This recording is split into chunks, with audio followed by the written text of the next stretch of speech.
Identity. Opinion. Assault on Kashmiri identity. Writer, Maleeha Lodhi. The writer is a former ambassador to the US, UK and UN.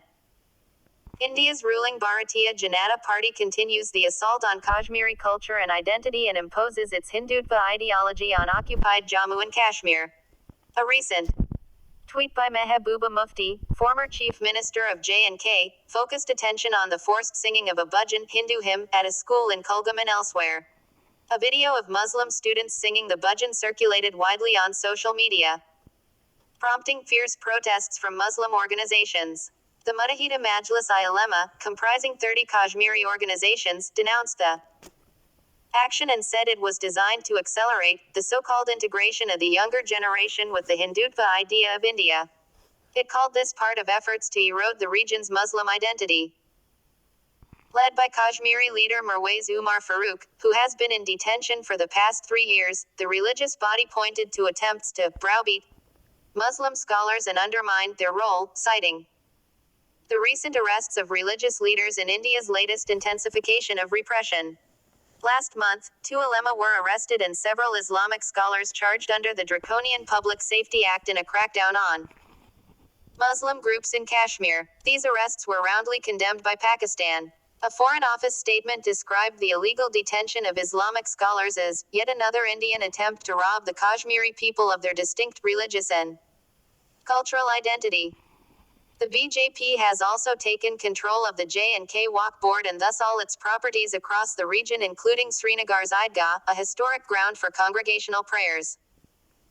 Condemning this in a message from jail, Shabir Shah, vice chair of the All Parties Hurriyat Conference (APHC), accused the BJP government of infringing the religious rights of Muslims. Other Kashmiri leaders portrayed it as part of the BJP's efforts to occupy prominent places of religious significance for Muslims throughout the occupied territory. This includes the control of shrines. As a Kashmiri journalist told me, seizing control of shrines is not an innocuous move, it is a repressive action aimed at eliminating their political role as well as their Muslim identity. He explained that shrines have been an integral part of Kashmir's political and social landscape. They have not only provided spaces for worship, but in a region under occupation for decades, they have often been the only places where Kashmiri Muslims could meet and confer.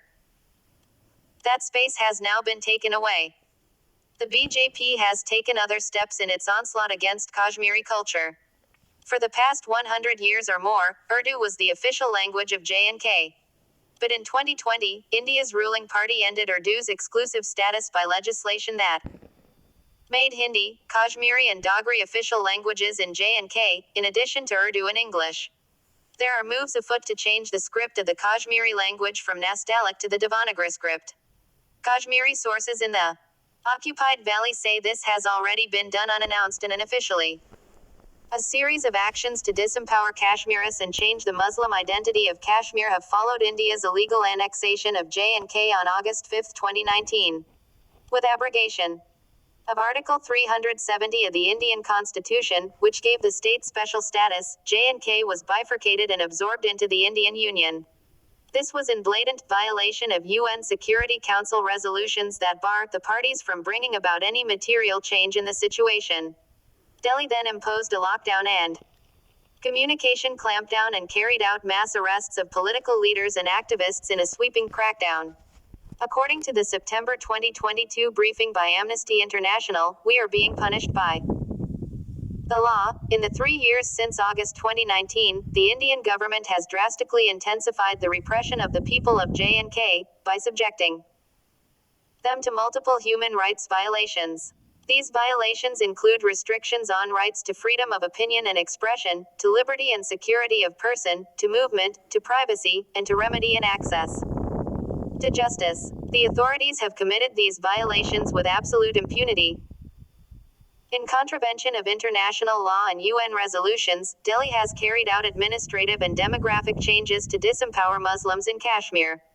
It introduced new domicile rules and has, since August 2019, issued over 3.4 million so-called domicile certificates to non-Kashmiri outsiders, who were made eligible after abrogation of Article 370 and 35A of the Indian Constitution. This action resembles Israel's illegal settlement policies and is characteristic of tactics used by occupiers.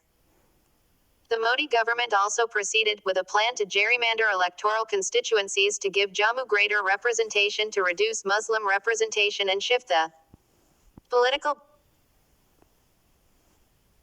balance to Hindus in the region. The plan to carve out new constituencies was announced by India's Delimitation Commission in May 2022. This gives Jammu 6 more seats in the 90-member J&K Assembly while Kashmir is to be given one more. This will take Jammu's total seats to 43, leaving Kashmir with 47.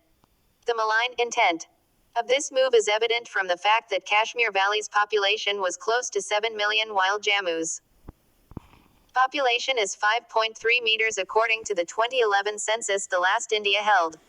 Estimates of Kashmir's current population are obviously higher. The aim behind this delimitation is to hold elections that the Modi government could then claim have normalized the situation and endorsed its August 2019 action. But this plan has met fierce resistance from Kashmiri leaders, including traditionally pro-Indian politicians who in the past participated in elections, consistently boycotted by the APHC for being sham exercises. All have called the plan unacceptable and rejected it as a travesty of the principle of one man, one vote. In July, the chief electoral officer in the occupied valley announced granting voting rights to any Indian citizen, even temporary residents, in another attempt to change the region's demography. Can the Modi government achieve these sinister objectives? Can Kashmir's Muslim identity be so easily obliterated by coercive measures and administrative diktats? These actions have in fact only intensified anger and resentment among the people of Kashmir and reinforced their will to resist the injustice of occupation. As Farooq Abdullah, former chief minister of J&K, warned not long ago, Kashmir could explode like a volcano. Published in Dawn, October 3, 2022.